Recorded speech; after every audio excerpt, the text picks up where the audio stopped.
Donc, déjà, on pratique ce qu'on appelle une sélection négative, mais on s'achemine insensiblement vers la sélection positive et on en a les moyens, on en aura de plus en plus les moyens.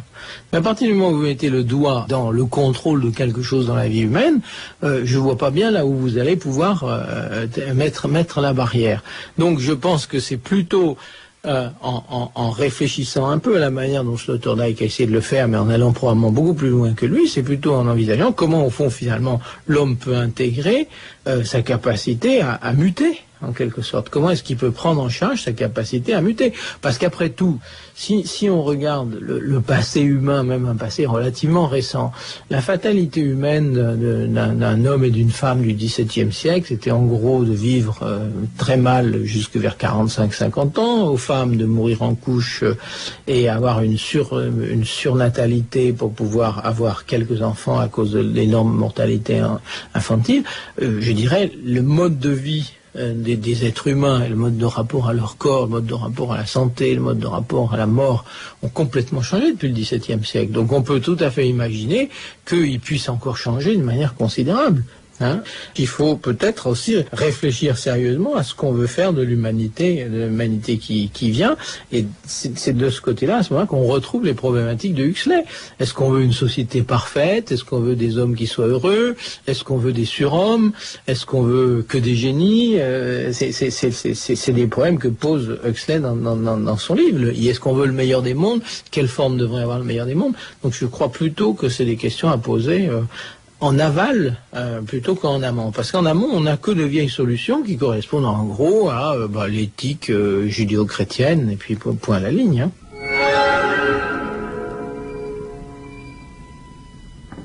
La domestication de l'être humain constitue le grand impensé face auquel l'humanisme a détourné les yeux depuis l'Antiquité jusqu'à nos jours. Le simple fait de s'en apercevoir suffit à se retrouver en eau profonde. C'est la signature de l'ère technique et anthropotechnique. Les êtres humains se retrouvent de plus en plus sur la face active ou subjective de la sélection, sans qu'ils se soient volontairement forcés à entrer dans le rôle du sélecteur. On peut en outre l'affirmer, il existe un malaise dans le pouvoir de choisir, et ce sera bientôt une option possible de l'innocence, lorsque les hommes se refuseront explicitement à exercer le pouvoir de sélection qu'ils ont conquis dans les faits. Mais dès qu'ils évoluent positivement dans un champ de puissance de savoir, les hommes font mauvaise figure lorsqu'ils veulent laisser agir à leur place une puissance supérieure, qu'il s'agisse du Dieu, du hasard ou des autres, comme dans le passé, du temps de leur incapacité. Comme une simple attitude de refus ou de démission paraît condamnée à l'échec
aux États-Unis s'applique en 1932, date de parution du Meilleur des mondes, doivent déjà s'appliquer dans plus de 20 États américains.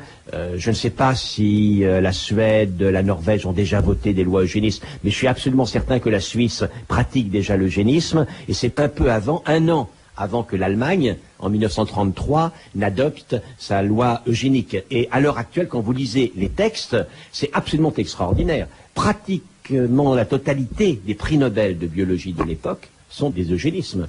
Depuis Richet à la fin du siècle dernier, naturellement Alexis Carrel, Spemann, le communiste biologiste américain Müller, d'origine allemande naturellement, Hermann Müller, ce sont des eugénismes. Et même d'ailleurs beaucoup de biologistes juifs sont totalement eugénistes à l'époque. L'idée est que la science a fait des progrès absolument extraordinaires. Et dans cette espèce de foi que l'on a pour le progrès comme élément non seulement d'amélioration des connaissances, mais assurance de promouvoir le bonheur humain, l'idée est que la science ne peut pas faire comme si elle ne connaissait pas les mécanismes de la déchéance humaine, et donc s'efforcer de l'éviter. Et l'eugénisme, c'est la mise de la science au profit d'un projet qui est progressiste, d'une certaine manière, qui est l'émergence d'un être biologiquement correct. Et souvent, il y a un contresens fantastique, on imagine l'eugénisme dans sa conception nazie, fasciste, etc. La plupart des eugénistes du début du siècle sont des progressistes. Et c'est un des fruits de cette vision d'airain d'un progressisme par lequel la science sait ce qui convient pour l'homme. On sait tellement qu'elle sait également ce qui convient pour l'homme. Donc, en effet, Aldous Huxley, notamment, il a écrit quelques pages sur le sujet, est eugéniste, mais il n'est pas du tout une exception en cela. Ce qui est fantastique, c'est que les biologistes qui croient en savoir tant ne savent rien du tout. Ils n'y comprennent rien. Et ils font des contresens énormes. À l'époque, beaucoup plus encore que maintenant, contrairement à ce que l'on croit, tout le monde est persuadé que tout dans la vie est biologiquement déterminé.